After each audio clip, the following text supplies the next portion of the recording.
Ladies and gents, welcome to my 2 cents on the documentary Game Changers. My name is Dave Morrow, and I wanted to put this together because a lot of my clients and just people that I interact with on Facebook really had a bunch of questions, including family and friends. So I wanted to just clear it up from my perspective as a precision nutrition coach and a certified personal trainer. So without further ado, why do I want to go over this? Well, there's a few key reasons, and I want to make sure that before I go into anything, did you or did you not see the actual documentary? And if the answer is yes, well, cool. I'm sure you're going to have an opinion. And you know what? I hope that I'm able to either clear a few things up or maybe shed some light on some topics that you may have been unclear about. And if you haven't seen the documentary, okay, well, I'm going to spoil a few things for you. That sucks, but at the end of the day, I hope you stick around so that you can get some new insights. All right, so moving on. Who am I and what makes me any sort of authority on commenting on a documentary like this? Well, I spent 15 years in the Canadian Armed Forces, left in 2016, deployed to Afghanistan in 2010, and when I came home, I decided to become a personal trainer. Additionally, on top of that, I taught a bunch of science to a bunch of teenage kids when I was a high school teacher because my background is chemistry and biology, which I have a degree in. And additionally, after that, I got qualified in a bunch of different things like precision nutrition, which is a top-notch nutrition course. Additionally, I have qualifications in kettlebell training, and I love doing CrossFit, published author of The Nimble Warrior, and yes, I love me some CrossFit. So the three main issues that I identified after watching the Game Changer documentary were the following. Humans are not carnivores. Protein has been assumed to be a suitable energy source, and all macro and micronutrients can be acquired through plants alone. So let me clarify each one of these points. Humans are not carnivores. So the movie's rationale was that human teeth aren't similar to carnivores, and our great ape ancestors have larger canine teeth, but are herbivores. Additionally, our intestines are too long for meat consumption. Now, here's what I see wrong with this. Apes spend approximately 80% of their day foraging, and this will be important in 2 seconds. Their larger canines are for defense. Additionally, we're not carnivores, we're omnivores. So this is something that you should have learned most probably in high school when you go through just the progression and the evolution of humanity. We clearly developed a set of adaptations that allow us to incorporate a ton of different foods, hence the reason why we're on the top of the food chain. Now, the foraging aspect of things is really important as well. When a species has to forage for 80% of the day, guess what they're not doing? They're not inventing, right? They're not coming up with ideas. They're not inventing fire or tools, right?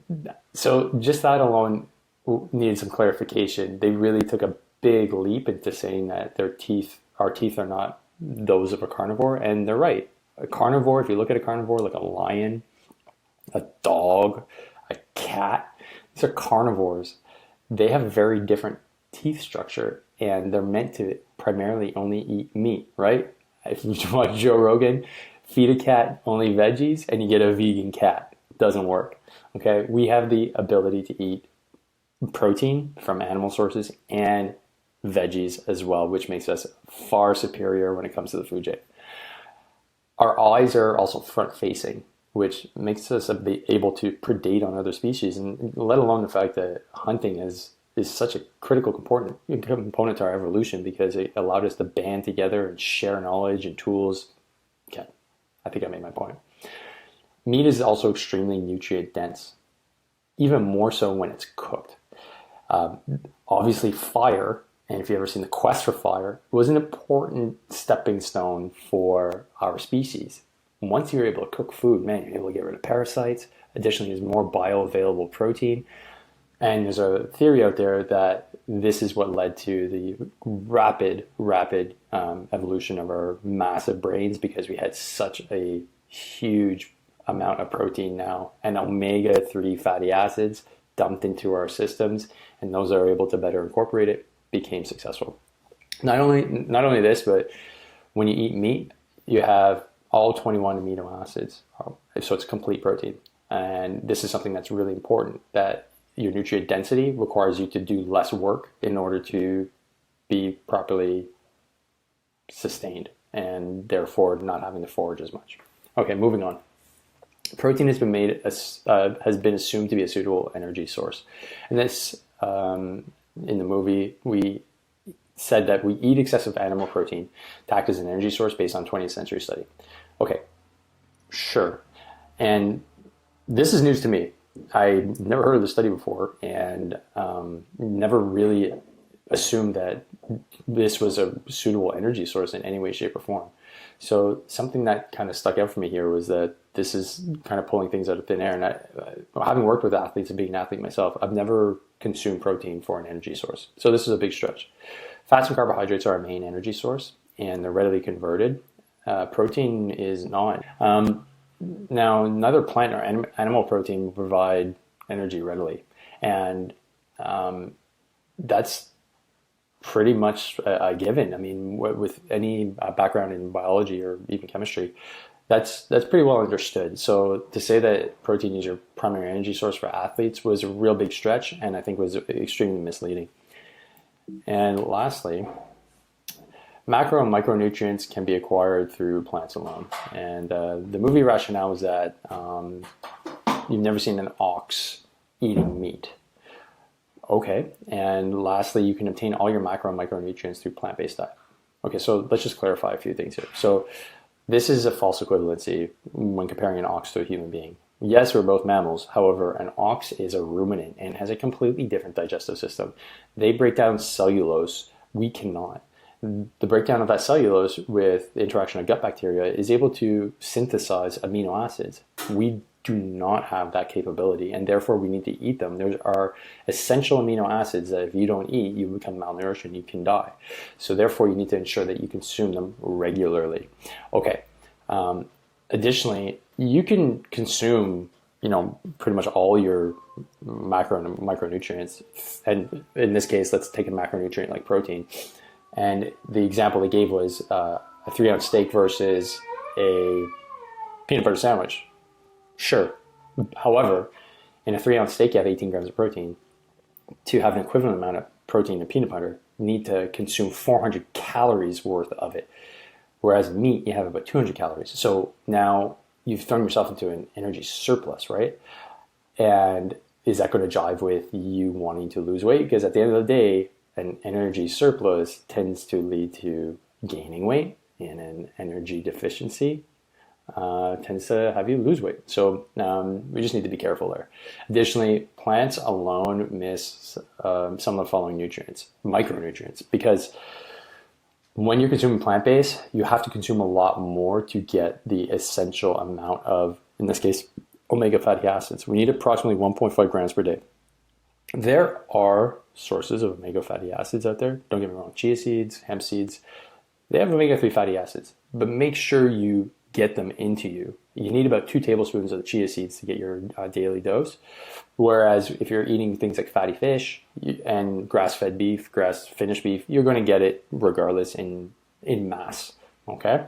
Additionally, vitamin K2, which is really, really important for bone health and just cardiovascular health, you can only get through meat. It's almost exclusively found in meat, and it's in very, very, very small quantities in plants. And therefore, your next one is B12.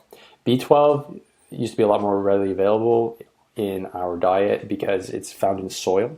However, we're extremely clean these days, so B12 being available through eating plants is extremely rare because our agricultural system is completely different, and a lot of nutrients are stripped out, and B12 is one of them. Yes, you can get them from whole grains and from nutritional yeast for sure. However, you need a lot of them. So just be careful. In a study that was done, and the reference is in my notes, the majority, so 83% of vegans that identified as vegan, 83% of them had a vitamin B12 deficiency. Now, what's important about vitamin B12? It regulates metabolism. It is one of the most important vitamins you can possibly consume. There's a whole B complex set of vitamins, but B12 is really, really, really important. You get a whole ton of it in meat. But if you're not eating meat, you're going to be missing B12. So you pretty much almost exclusively have to supplement.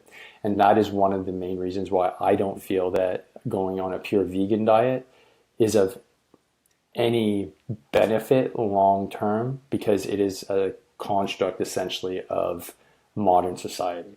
So yes, that's a bold statement, but in order to maintain health, you need to eat a diet that can sustain you without having the modern structure of grocery stores and everything around you. So hence the concept behind me being hard to kill. So if you're going to apply a diet, it should be versatile enough that you could live in the woods and still be able to survive without having to go find nutritional yeast. So my takeaways: rather than just get rid of meat altogether, improve your meat consumption. Get some good shit. Find grass-fed, grass-finished, and don't cheap out. Don't get the processed stuff. You'll notice you'll eat less because the nutrient density will be higher, and it's going to cost more. Okay, so that's a big important point. And I would strongly recommend doing that first. I'm not sponsored by anybody, but I do use butcherbox.ca. They're great. They deliver right to your house, and you can pick what you want. And it's all grass-fed, grass-finished, and then no farm-raised fish, which is really important too. Try becoming plant-centric. Like, seriously, if you're going to go full vegan, okay, pump the brakes. Try and get your 9 servings of vegetables per day before you even switch out meat. Odds are you're going to feel like $1,000,000 just by doing that, because a lot of people feel great when they're like, I got rid of meat and I feel freaking awesome. But if you're looking at it scientifically, okay, yeah, but you eliminated meat and then you also increased another one of the variables, which is the amount of vegetable you're consuming. Just try consuming more vegetable and see how you feel. Guaranteed you're going to feel really good, because you're going to get a shit ton more micronutrients. Do a nutrition profile analysis before switching over to plant-based. Figure out how much protein you're actually consuming, your omega-3s, your vitamins, your minerals, etc. Do it for a minimum of a week to see where you're at. Because if you don't know the basics, it's like sprinting before you know how to crawl. Going vegan is going to be extremely hard if you don't A, know how much you're eating and what you're eating, and B, do you even know how to cook? Okay, so making all these meals, you're going to be switching to a massively hard diet. And I'm not saying don't do it, but what I'm saying is that know what you're getting into before you just decide based on a documentary what you're going to do for your nutrition for the rest of your life. And therefore, I've put together a 28-day nutrition reset program, which will teach the very basics of how to actually get a grip of your nutrition. Figure out your macronutrients, figure out what you're doing right, figure out what you're doing wrong, and then you can step forward and be confident that, okay, I've got a pretty good grip of my nutrition now. Let's try something new. Okay, so if that sounds good to you, drop me a message, click the link, and we can get you started. It is a 28-day program delivered to your email, and it's guaranteed to give you some results. Does that sound good? Okay, so thanks for tuning in, guys. I really appreciate all the feedback and all the comments I've got from you guys on this topic. And please keep on liking, sharing, posting, and yeah, let's get the work in. Let's get it done.